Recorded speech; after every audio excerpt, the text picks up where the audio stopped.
Kimberly. And our two amazing astrological knowledge and insights, really looking at the Taurus Pisces energy, which right now is telling, I think, a very fascinating story with both signs being in a sextile, but having a stellium, which is 3 or more planets in the same sign. So currently that is Taurus Sun.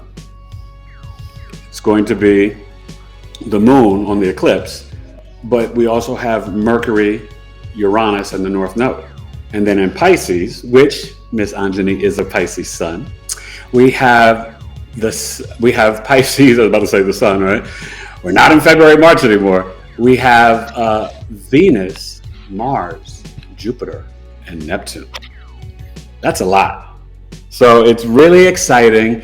And Anjani, why don't you just kind of let our audience know, and I always find it to be fascinating when I get to connect with healers such as yourself, light workers, astrologers, and just all the different things that you do.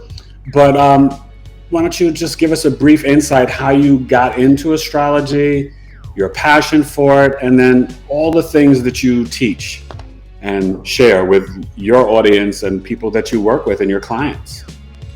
All right. Well, thank you so much. I am really, really excited to be here.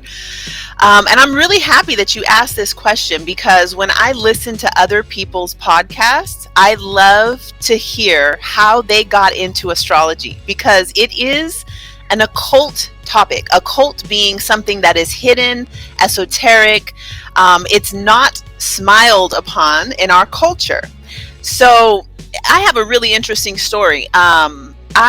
Since I could read, have been reading about astrology. And one day I was in my best friend's mother's car. We were going somewhere. I feel like we might have been going to like Bone Thugs and Harmony concert or something. Her parents were like taking us to a concert. That sounds astrological. I was about 16 years old, and we were going to this concert. Keith Sweat was also there. I remember everything about this concert. On the way home from the concert. How could you not? Keith Sweat was there. Yeah. Do you remember? Oh my God.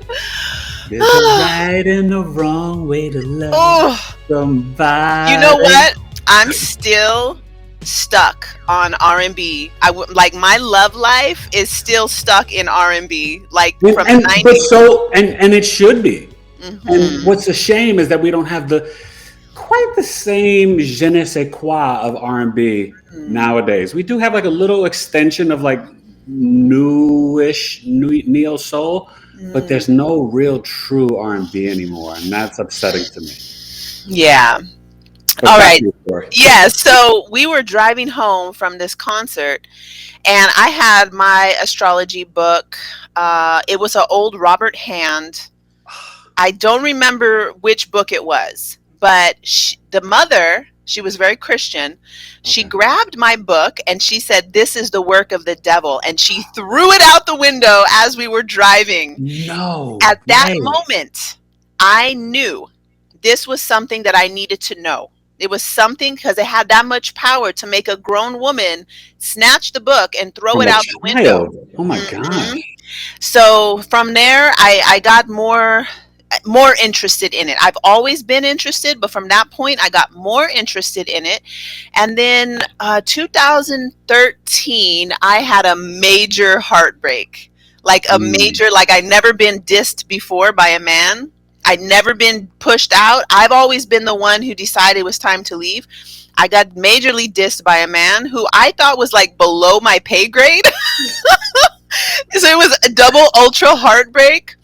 And you're like, wait, I didn't really want to be with you, but I was giving you a chance. And then you're like, what? Exactly. That really messes up a Pisces woman's head, y'all, just so y'all know. Exactly. You got it. That's exactly what happened. I was like, I was doing you a favor. How are you going to break up with me? No, this is not. It took me 7 years of being single to like fully digest the wholeness of that relationship. And during that 7 years, I wrote a book. It's called The Alchemy of Intimacy, which is basically an astrology, tantra yoga workbook. Oh, wow.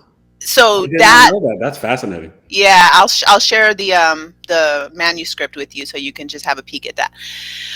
So that's pretty much like during that 2013. Okay. So 2013, you started doing charts and getting clients, right? Yes, yeah. So it's 2013. I started offering readings professionally. This was when my youngest son was just about a year old. Wow. And that time I started my priestess initiation, which was a 3-year process of initiation. So that is another topic completely, but this is Well, also part of priestess and what? priestess. So the lineage that I Is this went of through the in the Yoruba?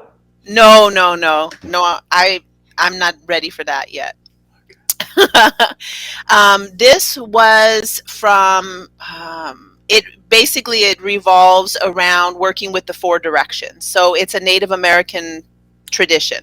Oh, okay. Yeah. So I did 3 years of that, and that really that whole time I've been doing body work. That's my main, since I got out of the Navy. The Okay. main way that I earn my living is through doing body work, nutrition counseling, and the astrology had always been, astrology and herbs were always something that I offered just like to my clients, and I didn't charge money for it. You know what I mean? Now, wait a minute. When you said body work, tell Mhm. the audience what type. I mean, Reiki, massage, what? Okay, yeah. So body work. I moved to India for 2 years, and in India, I learned yoga therapy, studied tantra yoga. I studied Reiki in India also.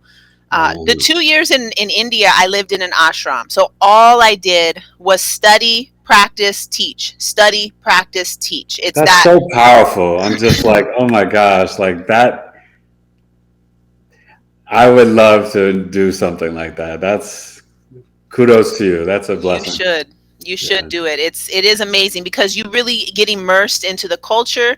You really, wake up in the morning, you're hearing prayers. I lived right next to a temple. So my room was right next to the temple, the goddess temple, Okay. which that person, how do you know her? Oh, uh, that Swami who run the goddess temple, I still meet him every morning through Zoom, and I participate in the ceremony still every morning. What? Um, that experience in India completely changed my life. Like I came back to the US and I Amazing. didn't become American again. I still No, of sleep on course. the How could floor. you? I Yeah. still sit cross-legged. The kids, when my kids go to a normal person's house, they always say they feel so abnormal because they're used to sitting on the floor to eat food, and we do use toilet paper now, but when we lived in India, they don't use toilet paper. There's so many things that it was Are like extremely different from our reality. extremely different. We eat with Okay. our hands. Everything is done like a ceremony. Well, I love Like that with Ethiopian this. food. I love Same, Ethiopian food and eating with my hands. So, same thing. yeah. Yep. Okay. So now you are a Western tropical astrologer, but do you use principles of the Vedic and do you use the whole sign system? Yeah, it's so interesting because I studied astrology, from all over. Just like most people as kids, we just get books, we gather all the information that we can. And then in 2013, I joined a school called the Shamanic Astrology School, SAMS for short.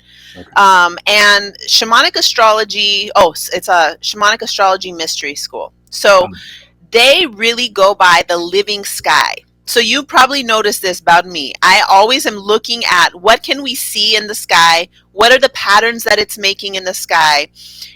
So having that visual, there's like an actual relationship between us and the stars and the planets and Yes. As watching. above, so down below, right? Absolutely.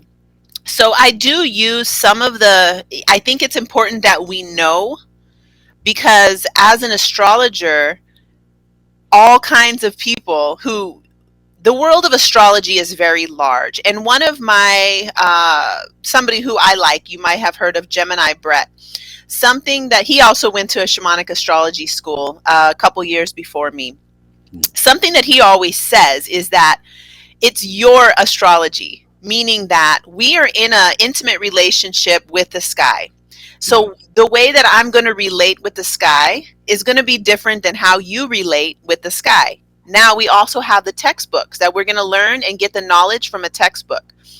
So I think it's good to know as broad as possible. What are the principles of Vedic astrology? What are the principles of tropical astrology? What are the principles of the heliocentric astrologers? So that we can see how all of them are right. Like, I'm interested in finding out what it is that what are they digging about the astrology. And then whenever I'm sitting with somebody, I pull the charts, I look at this, like I like to look at the imagery. That's why when we're talking and you're like, oh, where's your Neptune? I'm like, oh, it's at 21 degrees, because I have this memorized, this circle, so I can go through house by house and see, and it's imprinted in my memory because I've memorized the symbols on the chart. Exactly. So now we're having this relationship with, this is just superimposed onto this paper to tell me a map of the sky. Right. And the birth chart is the map of your life. Right. And it's so funny, just like you said, I think what people don't realize is that you can use different tools to get to the same result when you interpret a chart.